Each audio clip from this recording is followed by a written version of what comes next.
Hi, this is Tatiana with Truth Ball in Search of Goof. I'm looking around making sure my program is working. Um, Before I get started, I want to remind you all that I am not a doctor, and these videos are part of my coping strategy. And my hope is that my stories are going to validate someone else that might think that they are in an abusive relationship and um, help them to become more aware of that so that they can make a plan to get out. Okay, I hope I got my spiel down. Okay, so I'm giving to you down and dirty because I was actually crying today. And so I'm just giving to real. The nails look really good still, but like the makeup is kind of messed up. So I'm doing this so we can relate because I know I look super fabulous, but I'm a real person. Okay, this is the thing. Look at this piece of paper. I've had this piece of paper on my desk for about 2 weeks, and I just jot down notes on it. And this is, as I said, my coping strategies. So I'm like, okay, had a bummer day, and let's just crank out something positive for somebody else because it does really cheer me up. Okay, so this one is going to go into the getting off the Codependent Carousel video. Several, like I said, I've been kind of putting this one together for a couple of weeks, so hopefully it makes sense. Okay, and so I wanted to, I don't even know what I'm going to call this. Maybe I'll call it Stages of Grief, since that's the initial starting of the notes here, Stages of Grief. So if you are not familiar with what the stages of grief are, this one that I printed is like way extensive. It was too complicated. So I'm just going to give you, I'm going to break it down into 5 categories if you have not heard this before. Stages of grief begins with something such as denial, followed by anger, followed by bargaining, followed by a state of depression, and then eventually followed with acceptance. Okay, and the reason that I want to discuss stages of grief is because normally, or at least I remember when I first came across stages of grief as a concept, it was in regards to, I believe, death. So let's take that, those stages of grief through losing a loved one. Truly, the traumatic moments of realizing that you have lost a loved one. There is initial denial, it can't be true, followed by anger, I can't do anything about this situation, followed by bargaining. And bargaining is kind of a, I'm not satisfied with that word, but usually it has that concept of, it can even be your own guilt bargaining. If I had done this, then that wouldn't have happened. So just those kinds of scenarios in your head, or it's my fault, or if they hadn't done that, if I had said don't do that, they wouldn't have been in that accident, etc. So bargaining is kind of a generic term, but you can get kind of complicated as far as how that plays out. And then falling into depression, that state of loss, just loss, and that emptiness of the loss and the lack of hope. Okay, and then you will move into acceptance. At least we hope. I think probably all of us have known someone who has gone through something traumatic and they did not move past those stages, right? We know some people who, like myself, like I said, I'm a real person. You know, when I got divorced and I'm going through my stages of grief and I hit my wall of depression, and I don't think I've discussed that in my other videos, but when the depression hit, it was so traumatic, the undeniableness that I could not bargain my way out of the situation. I have mentioned before that it came down to me finally saying to my ex-husband, choose between this girl who you keep saying is a friend or me. And he just paused and didn't know what to say back. And there's my, I'm done bargaining. You know, I was in denial for 6 years. I was angry for the following 6 years. I'm bargaining with him. Can we do this? Can we do that? How can we fix this? And now there's just no bargaining. It's just the way that it is. For some reason that I, at the time, did not understand, he is choosing this other woman who's not even having sex with as more important than his own wife. And I fell into a hardcore depression, so hardcore that all I remember from that time in my life was I remember being on the couch with a blanket over my face, and I feel like I was there for about a week or 2 weeks on that couch. I don't remember thinking anything other than scenarios of how to kill myself. I no longer was participating in the world around me anymore.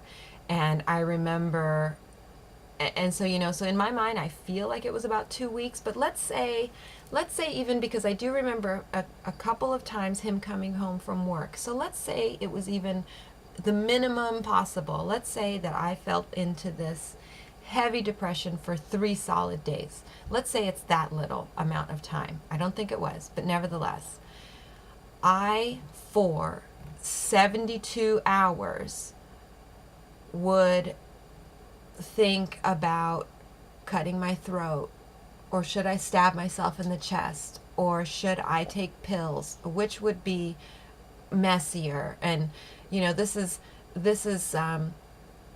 you know, I didn't even think about the consequences. You know, who would be hurt, or you know, oh, he'll feel really bad about that. I was straight up, even keeled, entirely suicidal, and did not have a thought other than killing myself for an extremely long amount of time. And I recall him walking in the house from work and not even acknowledging that I was on the couch, and just remembering that, you know, that I knew he truly, deeply did not give a shit about me.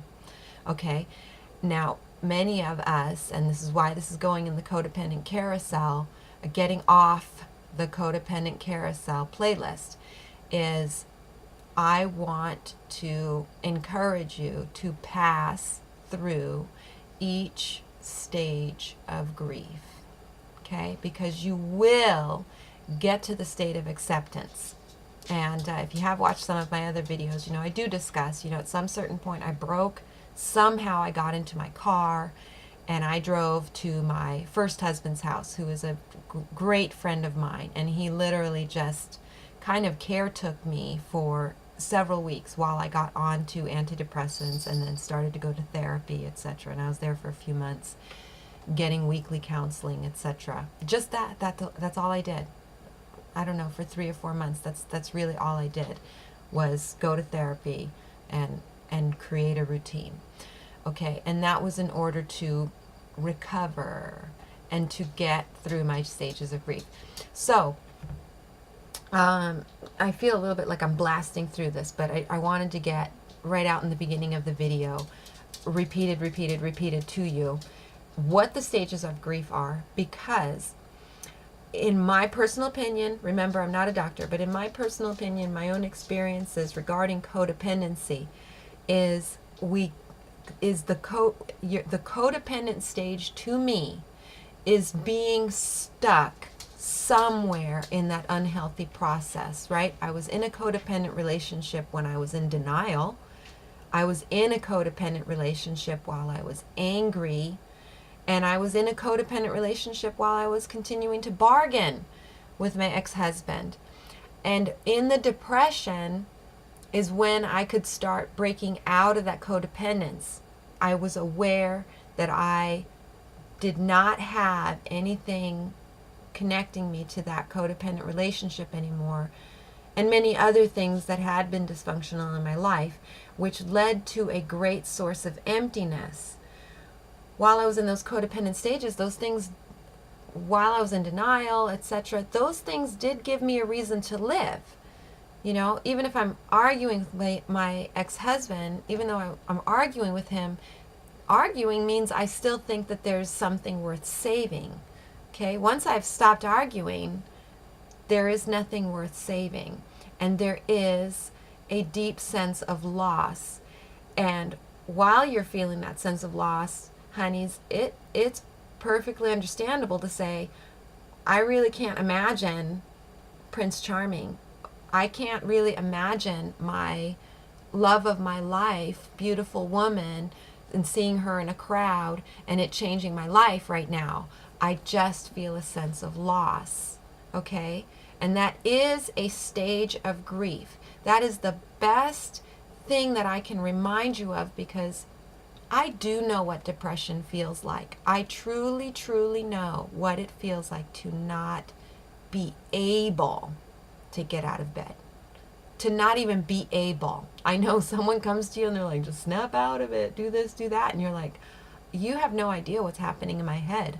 I can't function, you know? So, but this is the key. I'm repeating because it's so important to me, you guys. It is a stage of grief. And when you are in that stage of grief and you really can't convince yourself to think something positive, I just want you to tell yourself it's going to pass. It will pass. It does not feel like it's going to pass. I know it doesn't feel like it's going to pass, but it does pass. And you just have to repeat that to yourself. It's going to pass. I don't see how. I don't see when, but it's going to pass. And sometimes it passes the next day. The next day you're like, you know what? I really want some In-N-Out burger. And you go get some In-N-Out burger and you're like super duper cheered up. And you're like, what's the deal? And then there are other times where you're like, you know, this has been going on 2 weeks. You know, it's not just PMS. I'm really depressed. You know, I get it. Okay. So the key thing is to tell yourself that it's going to pass. Going to pass. Promise. I promise you. It does pass. Okay. Because our goal, again, is to get to acceptance. And this is what I'm hoping for everyone who gets to listen to my videos. Even all y'all out there who are not hearing my videos, all of us who have gone through abusive relationships, that is my hope, is that everybody gets through it, because it's a process and we don't want to get stuck in a codependent place. Once you get to an acceptance place, your life is your own. Your life is your own. Just as today, I'm having a bad day, but you know what? I'm not in an abusive relationship. I'm free to be who I am, and that means I'm free to feel kind of bummed out sometimes. It's okay, right? But I don't have to answer to somebody. I don't have somebody who's going to be pissed off at me because I'm having a bad day. I don't have somebody who, while I'm having a bad day, is going to gaslight me and make my day super fucking worse, right? I don't have to deal with any of that stuff anymore. I'm a human being and I'm adult, and sometimes we have a bad day, and you just find out, okay, this was my goals today. I got my goals done, and hey, I had a meltdown for about it. Not a full meltdown, but you know, it's all right. It's all right. You know, grab a tissue, watch a sad movie if you can't quite get yourself to that place of letting it go. Whatever you need to do, it's okay. All of our emotions are okay. Okay. And you just need to give yourself permission, you know, that it's just part of being a human being, babes. Okay? And you want to get to that healthy place. You do. I truly believe that sadness, happiness, you know, all of these things are part of being a healthy person. Okay, so let me look at these notes, since I've literally just thrown them down here over the last couple of weeks. So, and I know that that was the goal that I was going for, is getting through these stages of grief. So let's see what I yammered at myself about. Oh, this had come up in one of the support groups that I go on Facebook. Says, because someone else was talking about,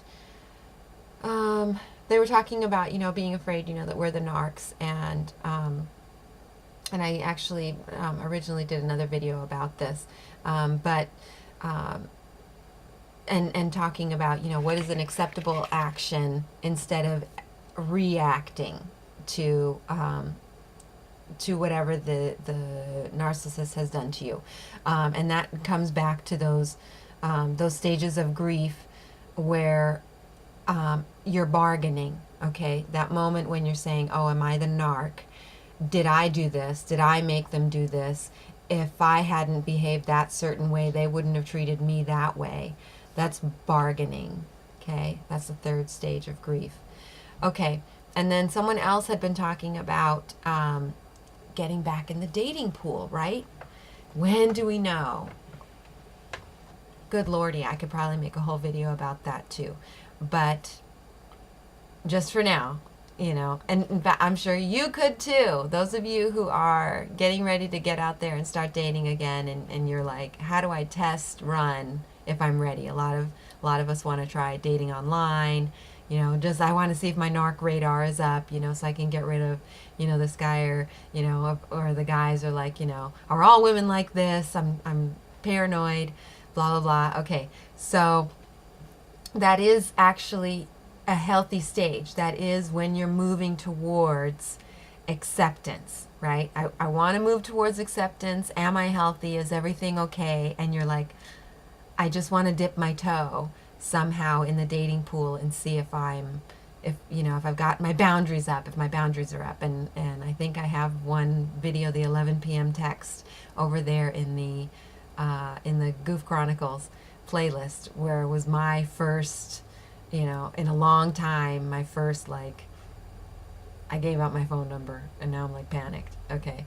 All right. So as a reminder, that is a good step. You are heading towards the promised land, is to get to that acceptance place. And unfortunately, it is a scary thing to double check and make sure that your boundaries are up. But it's worth a shot. It's worth a shot, and you do it, and then you're like, I'm not ready. And that's okay.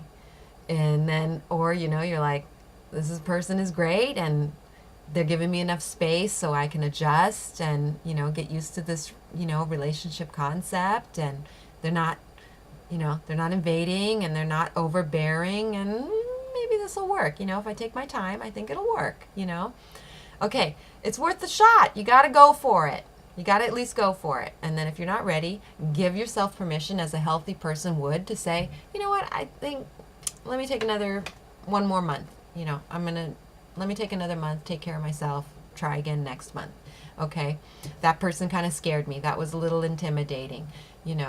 Whatever the scenario is, it's okay. It's okay. You keep on. You're right there at the cusp of true acceptance. So give it a shot. Okay, and then I also wanted to come back to those stages of depression, which one has been coming up a lot lately in different places, and commentary, etc., in regards to when we're losing track of time, when we're in that state of depression. As I was explaining earlier, I spent, in my mind, I felt like I was on that couch for maybe about 2 weeks. But truly, that entire span of time, from the time that I said I want a divorce until the actual day that I walked into the courthouse to submit the finalized divorce papers, is really actually a chronological blur to me. I know events that happened, and it's been 10 years, and I think at this point, I would have to actually, like, okay, what day did I sign those papers? And okay, if I signed the papers then, I remember there being a Memorial Day picnic drama fiasco right before I said I wanted the divorce. So how much time passed? Eek. I don't know. It could be a year. It could have been 9 months of time. Anywho, but the key thing was that once I had left, and now I'm aware of time, right? And now I'm like, okay, I'm finishing up this job that I was doing, and I'm enrolling in school, and now I really need to keep track of time and the passing of time.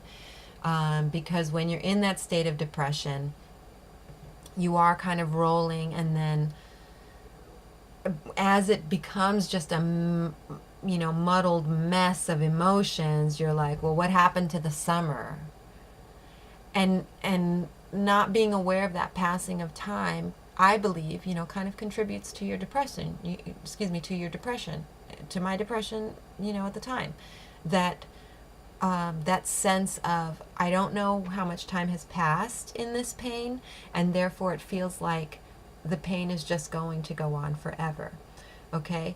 And that's just a psychological trick that's happening to you because you are not saying time is passing and I have a set goal. Okay? Especially because you are depressed, and it's difficult to set goals when you're depressed. Okay? So this is a trick that I used that's not necessarily setting a goal. It's just becoming aware of the passing of time. I'm not saying to myself, I'm going to go to France in the next 6 months. Because in my state of depression, I was like, I fucking hate France. I've always wanted to go to France, and I fucking hate France and every other fucking country on the planet. Yes, I do know what it's like to feel depressed. So setting those goals was like, painful. Instead, what I did was, you have that calendar and you start tracking passing time. And in fact, I don't know, you're not going to be able to see it from here, but right here, I have this thing on my wall that is a calendar. And inside of it, it's like these pockets. And I change them every month. And inside them, I have a sheet of paper that has like birthdays, right? So when the month changes, I'll pull it out and I'll see whose birthday it is, buy cards for all those people, and have them ready to go, okay? And it's just a task. It's just a task that I do, each month. And then I have several other places around my home, wherever I've lived, where I have to change the calendar. Okay, and as a reminder, if you haven't watched my videos, I used to be an elementary school teacher, and this is where I became aware as an adult how significant the passing of time was, because I had to teach children the concept of time passing. And I got to see those children at that age where they're unaware of time, and see the difference in them as they became aware of time passing as far as how many years old are you and what does this mean? How many months are we into the year? That means we're going into another season, down to when they're learning how to work a clock. And it's like, there's only 24 hours in one day. And then they're breaking down 15 minutes. And really, how long is 15 minutes? And helping them understand, well, this, your recess is 15 minutes. And sometimes 15 minutes feels like an eternity. And sometimes 15 minutes is like, when is the school bell going to ring, right? Time is very important. Even though you're not setting a goal in it, being aware of time is going to pull you back into your own personal existence. And just make you aware that your own joy will come back, needs to come back. You need to set a timer to control this stage of grief. And you have a right to control this stage of grief. So for those of you who are in that depressed state, and and you're going to work, right? You're like, Monday through Friday is just drudgery and it's just blah. I would suggest taking that timer and giving yourself an hour to clock out of depression. And it might not feel right. It doesn't feel normal. It doesn't feel good. When you first do it, everything in my mind at least fought me on it. But and I really like Joyce Meyer. If you're into that kind of thing, she is a televangelist. But she has said something many years ago that I heard that really struck me, where she said, "You can enjoy your life while God is working out your problem." So even if you're not a Christian, I do want to give you permission.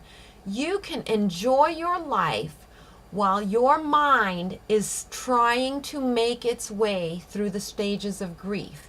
You might not feel like it, but your brain is trying to get you through the stages of grief, whether you're participating or not.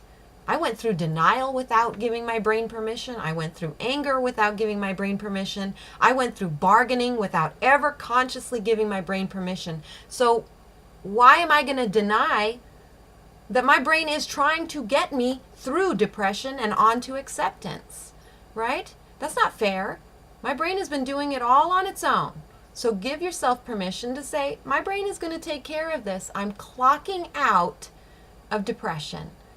And I live by these, peeps. It's just a little dollar store timer. And I set the timer. Vice versa, if I'm, when I'm having a meltdown, a surprise, like sometimes, when I have a meltdown, it surprises me, and I'm like, I got stuff to do. I want to be productive today with this, that, or the other thing. And so I'll set the timer. And, I'm at the point where I don't deny myself any pain that I'm feeling. So just about 10 minutes, 15 minutes at the most of just like, I need to go by myself and just, do I need to cry? What is it? What is going on? I'm not giving myself enough attention to say, hun, what are you really feeling? So I'm going to go by myself. I need to go and stuff my face in the pillow, whatever it is, and just give myself permission to, as I'm saying, vice versa, face the pain. Okay, I need to be functioning. I need to be functioning and getting all of these things done. However, I need to respect myself and say, sometimes, I'm going to need to deal with, come and revisit some of these issues with depression.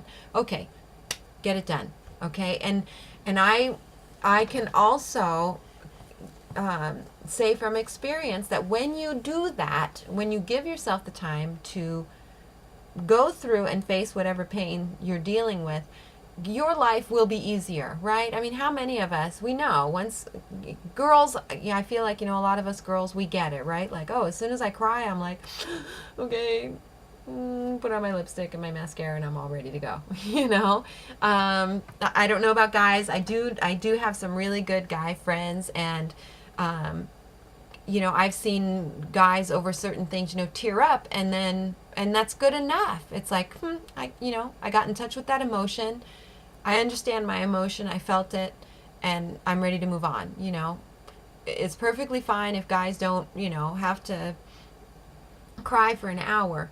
But also, if I do know men who have been through the loss of a loved one, and, getting out of an abusive relationship is a loss of someone you thought you loved. And I do know men who have lost loved ones, and they do go in the shower when the water is running and no one can hear them, and they cry. And that is okay. And you don't have to tell anyone that you're crying if you don't want to, okay? But you have to honor what you feel. You have to take the time to say, I'm in pain. How do I release this pain? Because when we don't release pain, it festers. And it's just going to make things more and more difficult, and your subconscious tries to act out, whatever. Now you're yelling at some idiot in traffic, when really, if you were happy, you would laugh about that idiot in traffic, right? It's when you need to let that go that it builds up and the world starts affecting you, and then you start feeling like, oh, the world, I just hate everything. I'm just going to drink beer every day, and numb the pain, right? And I'm saying, I get it. I get numbing the pain, but let it go.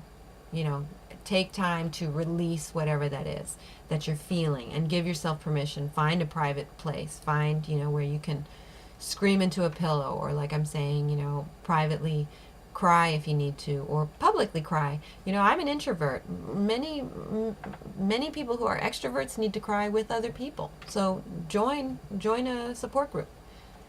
Okay, which reminds me. So I'm gonna just a couple more things left on my list. I wanted to say something that is highly opinionated, meaning, how do I usually explain this? There's a difference to me between judgmental and opinionated. Judgmental is when I see something that I don't like and I tell you that's not okay. All right?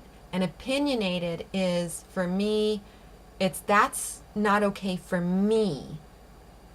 Everybody can do whatever it is that they want, but if that, I don't like that, or I don't want that around me, that's for me. It's not my business to tell somebody else, well, I don't like that you're doing that. I don't like that you're coping that way, or whatever like that. It's not my business, to say that. So this is highly opinionated, meaning it didn't work for me. And so for those of you who feel this way, I want to validate you, that being an introvert in the first place, it was difficult for me to go to support groups because I don't like that social setting. But secondly, I did go to Codependence Anonymous. And so I do want to throw that out there because I've never had the opportunity to discuss this with anyone else. But I felt at Codependence Anonymous, the way that the meeting was run, the way that there's a sharing but not quite really a validating, it's more like a listening, hearing but not validating, and then just a generalized, same kind of thing with AA, I don't know, was there like, I don't know, a coin for, how long, it was like how long you've attended Codependence Anonymous. So, my personal opinion of why Codependence Anonymous did not work for me is because I felt very much not validated to move on. I felt like people needed to be surrounded by other people that had the same experiences. And I get that. I mean, that's why, we're, watching our YouTube videos and chatting with each other. I need to know that somebody else has been through this because it makes it okay that, all right, I'm not crazy. I'm doing the right thing. But the thing that caught me up in those meetings and why I did not continue attending was and it could just be the way that it's structured. But again, this is going into the getting off the codependent carousel. If you go to a place where you're validated, I'm suggesting that you find a place that's validating and helping you move through the stages of grief. I did not feel encouraged to move through the stages of grief at Codependence Anonymous. So I'm just tossing that out there in case you were thinking about going, or you have been going and you're feeling the same thing. I'm just tossing it out there in case you and I are validating each other or not. Anyway, okay, but I did want to, let's see, and I did mention that about, however, that I did go to therapy. I did go to therapy once a week. And I recall a couple times in my life where I have gone to therapy twice a week, maybe right in the beginning when it's like, I'm really suicidal. But I also wanted to say, regarding getting through those stages of grief, reminding yourself constantly that you are on the process of getting towards acceptance, that your therapy is your gift to yourself. And it's the most painful gift that you can ever give yourself, and yet the most rewarding. So I want to, in regards to getting off the codependent carousel, to remind you, wherever you are in your stage of recovery, and or if you are in therapy yet, to remind yourself that oftentimes, when we're in that codependent phase, we can become bonded to our therapist in an unhealthy codependent manner. I need someone to share this with, and this is the only person who understands me, or every time I have this emotional buildup, I hold it in until I get to my therapist, and then I spew it out, and then now I'm caught up in this cycle of being completely dependent on my therapist in order for me to find release. There's a million different ways of getting caught up in that codependent carousel, going round and round with your therapist. And I want to again share with you my opinion about therapy. That, unless it's a terrible traumatic situation that you're immediately pulling out of, as I experienced myself, therapy should be about once a week at the most. I feel like once a week is good, and then you're weaning yourself off. Right now I go about once every 2 weeks. I go once a month until I'm like, thank you. I'm having a great time, and let's go out to coffee. I really appreciate the time that you spent with me, right? So I'm hoping that this is an encouragement that when you go to your therapy session, that you can discuss the stages of grief, discuss maybe where you are, and remember you're not just in one. You do kind of slide back and forth, and you're on a path. But this was the key to me when I think about therapy and why therapy was so helpful to me, because it was painful. Because when I went, I'm like, give it to me down and dirty, and I want healing. I want healing. I want to face whatever it is I need to face. And that's why I'm saying it's painful, okay? Because facing our pain is painful, okay? Facing the hurt, facing, this dysfunction in my family kind of contributed to me having this lack of self-esteem, and now I'm working on my self-esteem, and that's out of my comfort zone, and all of these things, those are painful things. It's much easier to just, clock in and clock out in life, but what can I say? You have been chosen to be aware. You have been chosen to be aware of the bad things that are going on in the world so that you can be a help to someone else. So own it, run with it, and be the best damn person you were born to be. And use that therapy for your benefit. Don't run from your fears. Face them. Face every single one. I was talking to my friend the other day, and I was saying, I've gone through my entire mind of everything that scared me, everything dark behind every single door. And I'm at the point now where I feel like I opened every single door that scared the shit out of me and faced it. And more than that, I'm like slapping what the fuck was behind that door because I'm pissed. I'm pissed off that it scared me for so long, Can't mess with me no more. All right. Okay, and then let me see. Was there anything else? Oh, yes, I wanted to say for my girlfriend who just celebrated her 1 year, no contact. And she released some balloons on a trip that she just went on. So the last thing I wanted to talk about with the, getting through those stages of grief and having those just ceremonies of some kind. Even I recall doing several types of ceremonies when I got divorced, right? We do something to say, that marriage is dead, whether it literally is, taking something that was special and burying it or burning it or, speaking over it, whatever that ceremony is that's just important to you.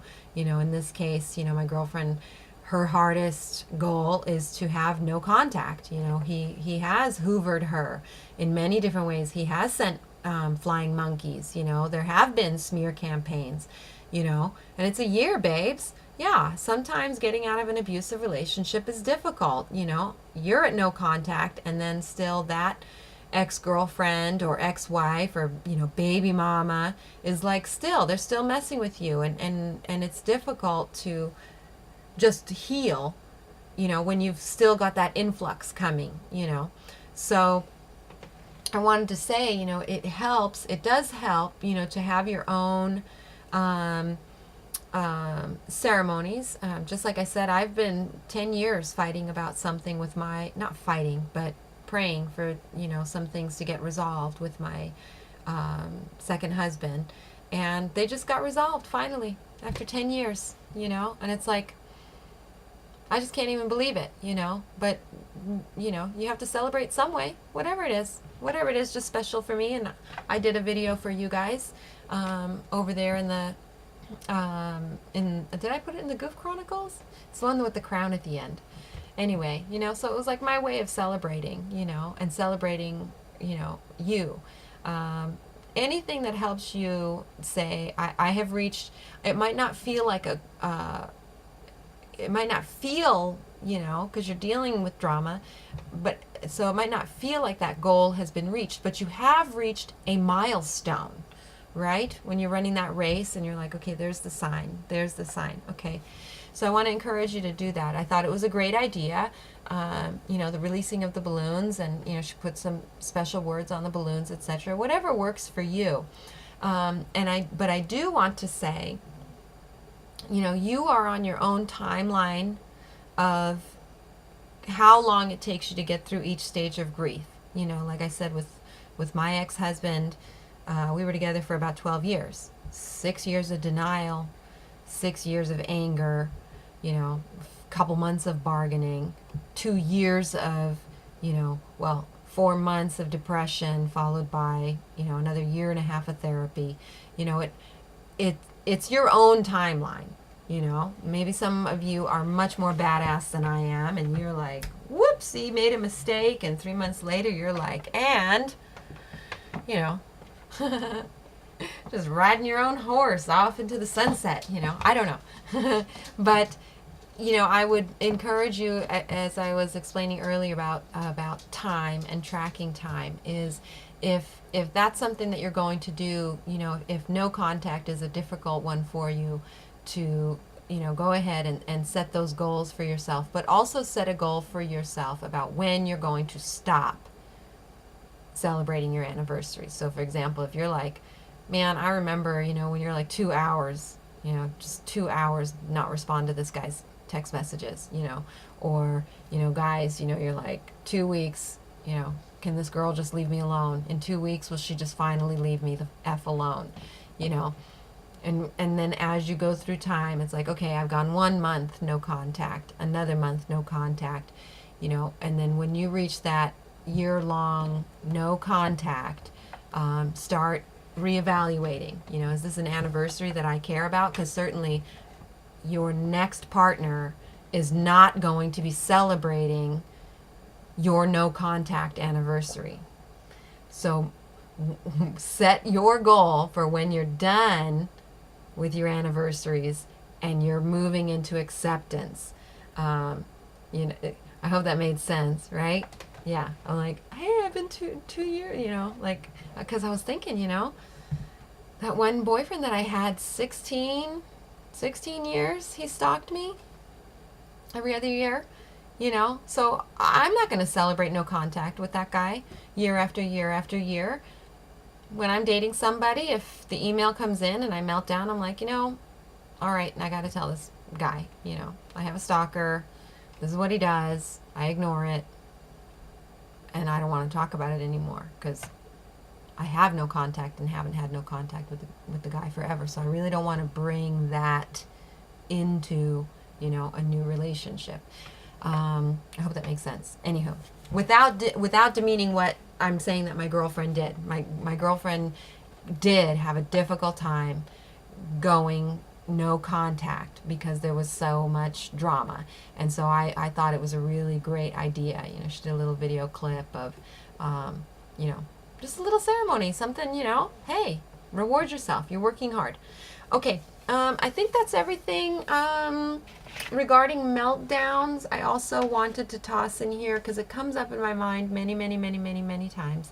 I just wanted to toss in something personal, which for those of you who are of a Christian faith, because I know that there is that other realm of pain, you know, and coping and trying to get your paradigms to shift of, you know, what is okay, and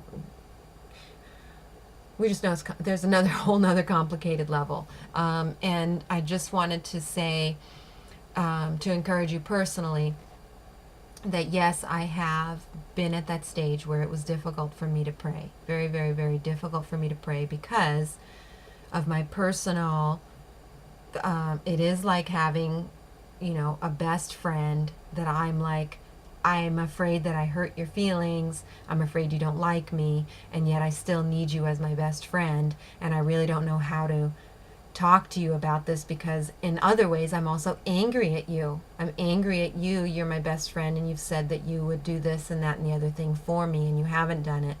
I'm hurting. There's so many things that that we're projecting onto God because we don't understand. And I just want to say that if this helps you, that when I truly couldn't pray, and for me, the biggest reason I couldn't pray is because I just, my pain was too much to articulate. I could not, when I tried to say what I felt, another person in the comments had mentioned guttural, those guttural noises. The pain was overwhelming. It was just beyond comprehension. I couldn't put them into words. And so when I would try to pray and ask for help or say what it is that I need comfort about, instead of having words, all I had was this bubbling, terrible pain. And so I was stuck thinking, I need to pray because it does help me.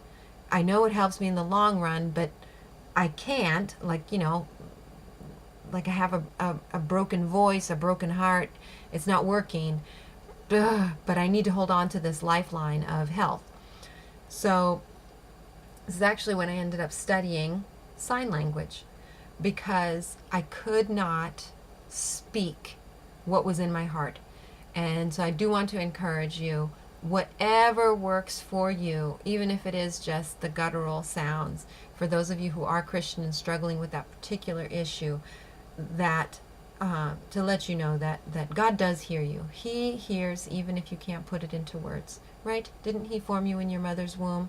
Well, he's been talking to you since then. So that's way before you learned how to talk.